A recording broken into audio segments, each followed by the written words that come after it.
State ఫైటా, రాష్ట్రం కోసం పోరాటమా లేకపోతే వీధిలో పోరాటమా? ఇది తేల్చాలి మీరు. స్ట్రీట్ ఫైట్ అయితే నేను ఎందుకు నాకు అర్థం కాదు. ఓ 10 మంది కాలేజీ పోరాగాలు 20 రాళ్ళు అయితే అయిపోయాయి. 4 బస్సులు కొడితే పోలీసు వాడు రానే వచ్చి పట్టుకనిపోయి ఇక లొల్లి స్టార్ట్ అయిపోయాయి. అంతే కదా. దానికోసం అయితే నేను అవసరం లేదు. స్టేట్ కోసం ఫైట్ అయితే నేను అవసరం ఉంటా. మరి ఏం చేద్దామని అడిగినాను.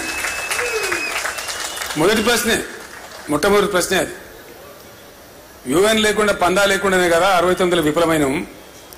69లో తక్కువ బస్సులు కాలబెట్టినామా, తక్కువ రైళ్లు ఆపినామా, తక్కువ మందిని చచ్చిపోయినామా, తక్కువ ఉద్యమం చేసినామా? చాలా గొప్ప ఉద్యమం అది కూడా. కానీ కొద్దిగా ఆ వ్యూహం లేకుండా పోవడం వల్ల దీర్ఘకాలికంగా నిలబడలేకపోయింది, తొందరగానే అయితే అవుట్ అయిపోయింది. మనం అట్లా కాదు, మొదలు పెట్టినామంటే అయితే మనం జావాలి, లేకపోతే తెలంగాణ రావాలి. కానీ ఎట్టి పరిస్థితులు ఆపద్దు. నడమల మనం చచ్చిపోతాం. ఢిల్లీలో కూడా అడిగితే చెప్పిన ఓ కాంగ్రెస్ వాడు అడుగుతుండే, నువ్వు ఎక్కువ గడబడి చేస్తావు ఏందివా కేసీఆర్ అంటే, నేను చెప్పిన అరే కేసీఆర్ పోతే ఇంకో పీసీఆర్ రెడీ ఉన్నారా నడపడానికి. ఇలా ఉద్యమ స్థాయి ఆడికి లేచింది, నీకు అర్థమైతే లేదు. మీకు మీరు గోల్ దింపుతాం అనుకుంటున్నా, దింపలేరు. మీరు నన్ను కథం చేసినా దింపలేరు అని చెప్పిన. వాడు నన్ను అడిగిండు హూ ఇస్ దట్ పీసీఆర్ అని. ఊరికి 5 మంది ఉన్నారా బై పీసీఆర్లు, ఎవరైనా పట్టుకుంటావు అని అడిగాను. ఆనెస్ట్లీ ఇదే మాట చెప్పాను నేను. ఊరికి 5 అయితే పక్కా ఉన్నారు పీసీఆర్లు, ఎవరిని పట్టుకుంటావు బిడ్డ. ఇలా తెలంగాణ ఉద్యమ స్థాయి అది కాదు అని చెప్పాను. అంటే ఎక్కడనో పాతాళ లోకంలో ఉన్న తెలంగాణ, అయ్యకుగానటువంటి అవ్వగానటువంటి ఆగమైపోయిన తెలంగాణ ఎక్కడి నుంచి స్టార్ట్ కావాలి? మనకు డబ్బులు లేవు, నిధులు లేవు, పత్రికలు లేవు, మీడియా లేదు. అగాధంలో జగన్నాథం కొట్లాడాలి. ఇక మళ్ళా మన తెలంగాణలో జర్ర గిట్లానగానే ఉబ్బుడు, జర్ర గిట్లానగానే సగ్గుడు. అప్పుడే వెంటనే ఇక తడపరకిందే అయిపోయింది. ఆగమాగం దెబ్బతిన్న పానాలు కదా.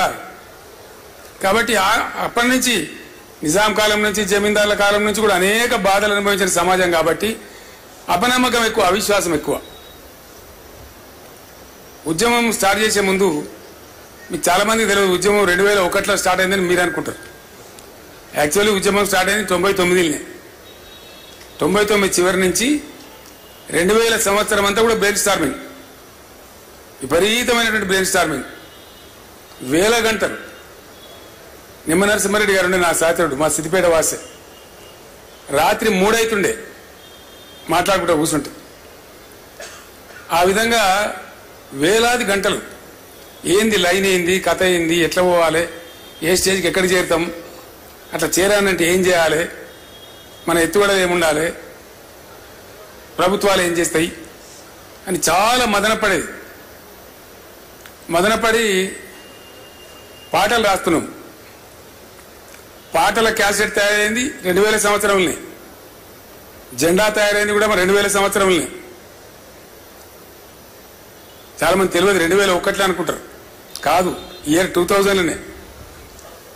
బాలకృష్ణనే పాడిండు పాటలు, మొదటి పాటలు కొన్ని పట్టుకొచ్చి వాంతో పాడించాడు, తను పాడిండు. అద్భుతమైన పాటలు కదా. ఒక చరణమే మొత్తం చరిత్ర చెప్పేస్తుంది. గుంటూరు జిల్లాలో గుంటేడు జాగ అడిగినమా,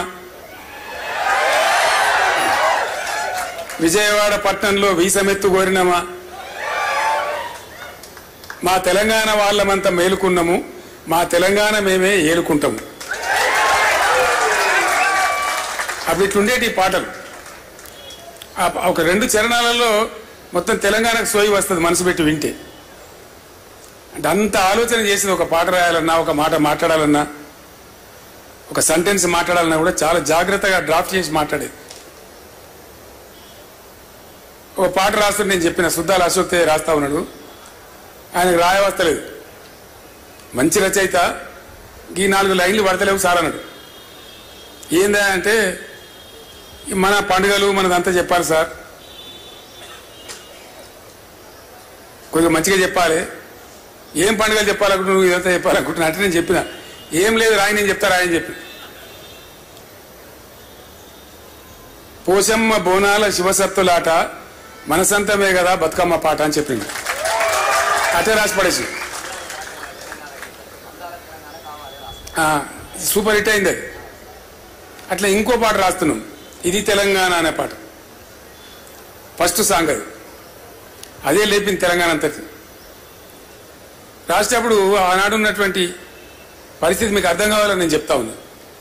అపనమ్మక స్థితి, ఏ కాయిక తెలంగాణ బై క్యా తెలంగాణ, ఎవరిని మాట్లాడి అదే మాటిగా దాన్ని రాయమని నేను చివరికి లైన్లు కంపల్సరీ రాయబాయ బాబా అని చెప్పి రాపించిన నేనే. సిపాయిల తిరుగుబాటు విఫలం అయ్యిందని అనుకుంటే దేశానికి వచ్చేదా స్వాతంత్రం, రాజీలేని పోరాటమే విజయం సాధిస్తుంది, ముమ్మాటికి తెలంగాణ రాష్ట్రం వచ్చి తీరుతుందని నేనే రాపించిన. ప్రజల్లో ఉన్నటువంటి అపనమ్మక స్థితిని పటాపంచలు చేసి ఉద్యమం కోసం వాళ్ళని సమాయత్తం చేయాలని చెప్పి అవన్నీ ప్రయాసాలు పడ్డాం. పిడికడంటే పిడికడే మంది, చాలా మంది ఇప్పుడు ఉన్నోళ్ళు లేరు. కరీంనగర్లో సింహగర్జన సభ పెడితే అప్పుడు హరీష్ యువకుడు, అనుభవం కూడా లేదు. సింహగర్జన సభ పెడితే ఒక్కడే మనిషి కూర్చోకితం తీసుకొని పోయి దాన్ని సూపర్ డూపర్ హిట్ చేసుకున్నాం ఆ రోజు.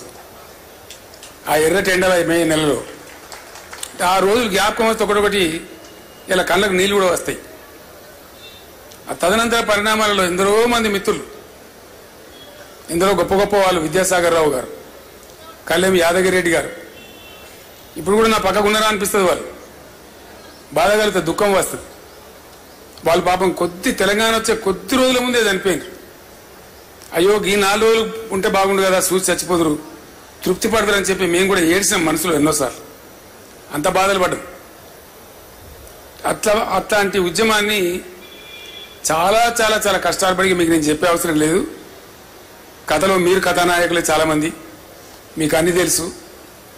ఎక్కడి నుంచి ఎక్కడ తీసుకొని పోయినామో మీకు తెలుసు. అసలు ఆ ఉద్యమ రూపాలు యాడ్ చేసుకుంటేనే ఒళ్ళు పులకరిస్తుంది. పిలిపిస్తే వచ్చుడే లక్షల మంది, వేల మంది జనం రోడ్ల మీదకి.